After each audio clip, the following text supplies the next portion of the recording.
আসসালামু আলাইকুম ওরহমতুল্লাহি ওবারাকাতু।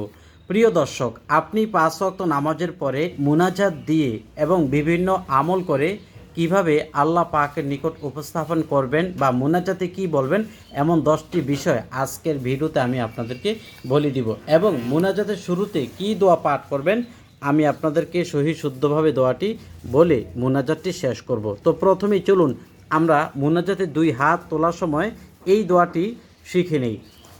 আলহামদুলিল্লাহি রাব্বিল আলামিন, আসসালাতু ওয়াসসালামু আলা সাইয়্যিদিল মুরসালিন ওয়া আলা আলিহি ওয়া আসহাবিহি আজমাইন।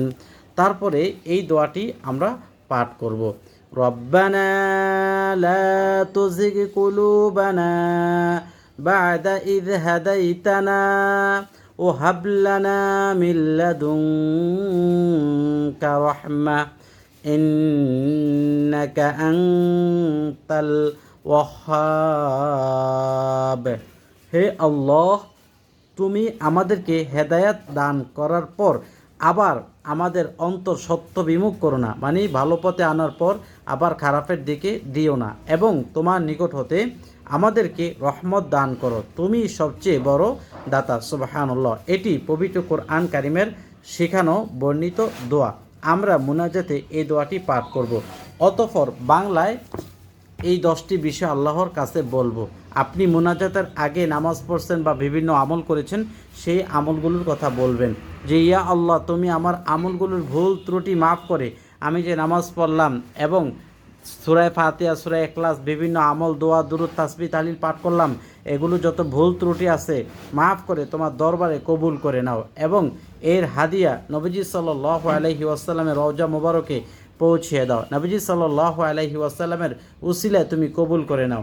তারপর পর্যায়ক্রমে সকলের জন্য বলবেন যে আল্লাহ, আমার আব্বা আম্মা, দাদা দাদি, নানা নানি, আত্মীয় স্বজন, ভাই বন্ধু, পাড়া প্রতিবেশী, পীর ওস্তাজি যারা অন্ধকার কবর দেশে আছে, আল্লাহ তাদের প্রত্যেকের পাকে পৌঁছে দাও, তাদের প্রত্যেকের জান্নাত নসিব করে নাও, জাহান্নামের আযাব থেকে রক্ষা করো। এইভাবে মৃত ব্যক্তিদের জন্য দোয়া করবেন। তারপর 3 নম্বরে বলবেন, তুমি আমার জীবন ও যৌবনের গুনাহ মাফ করো। এই দোয়াগুলো আপনি লিখে রাখবেন, কারণ এই দোয়াগুলো আপনি সবসময় করবেন। আর যদি সবসময় করতে গিয়ে একবার এই দোয়াগুলো কবুল হয়, তাহলে আপনার কপাল খুলে যাবে। আল্লাহ, আমার জীবন যৌবনের যত গুনাহ আছে, প্রকাশ্যে গোপনীয় সমস্ত গুনাহ মাফ করো। আমি কঠিন বিপদে আছি, তুমি আমাকে তোমার কুদরতি হাতে সফর্দ হয়ে গেলাম, তুমি আমাকে মুক্তি করো, এবং আমার যত বিপদ আপদ আমার ভাগ্যে আছে তা সেগুলো পরিবর্তন করে ভালোতে পরিণত করে দাও। আমার মনে নেক আশা পুরো করো, বদ আশাগুলো দূর করে দাও, ভালো আশাগুলো পূর্ণ করে দাও। ইয়া রাব্বে কারিম, ইয়া হাইয়ু ইয়া কাইয়ুম, হালাল রিজিক ও রুজির ব্যবস্থা করো, এবং সুদ ঘুষ হারাম খাওয়া থেকে বিরত রাখো, খারাপ পথ থেকে বিরত রাখো, ভালো পথে থাকার তৌফিক দান করো, এবং এমন রিজিক দান করো যেটা আমার কল্পনার বাহিরে, এবং হালালের মধ্যে তৈয়ব রিজিক তুমি আমাকে দান করো। আল্লাহ, ঈমান ও আমলের জীবন দান করো, সত্যের জীবন দান করো, হকের জীবন দান করো। আল্লাহ, মৃত্যুর পূর্বে তোমার হাবিব মুহাম্মদ সাল্লাল্লাহু আলাইহি ওয়াসাল্লামকে স্বপ্নযোগে দেখতে পারি, সেই কপাল নসিব করো, সেই মনের আশা তুমি পূরণ করে দাও।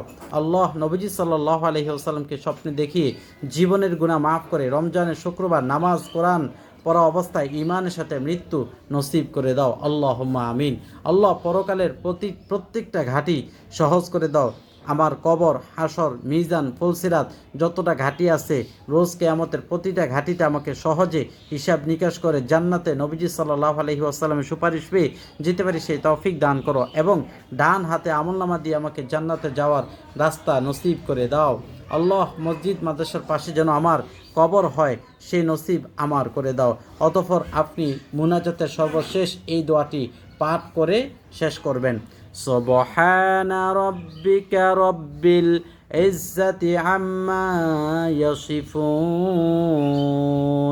ওয়া সালামুন আলাল মুরসালিন ওয়ালহামদুলিল্লাহি রব্বিল আলামিন বলে মুনাজাত শেষ করবেন। যদি ভালো লাগে লাইক দিয়ে শেয়ার করবেন, চ্যানেলটি সাবস্ক্রাইব করে পাশে থাকা বেল আইকন বাজিয়ে নেবেন। আসসালামু আলাইকুম ওয়া রাহমাতুল্লাহ।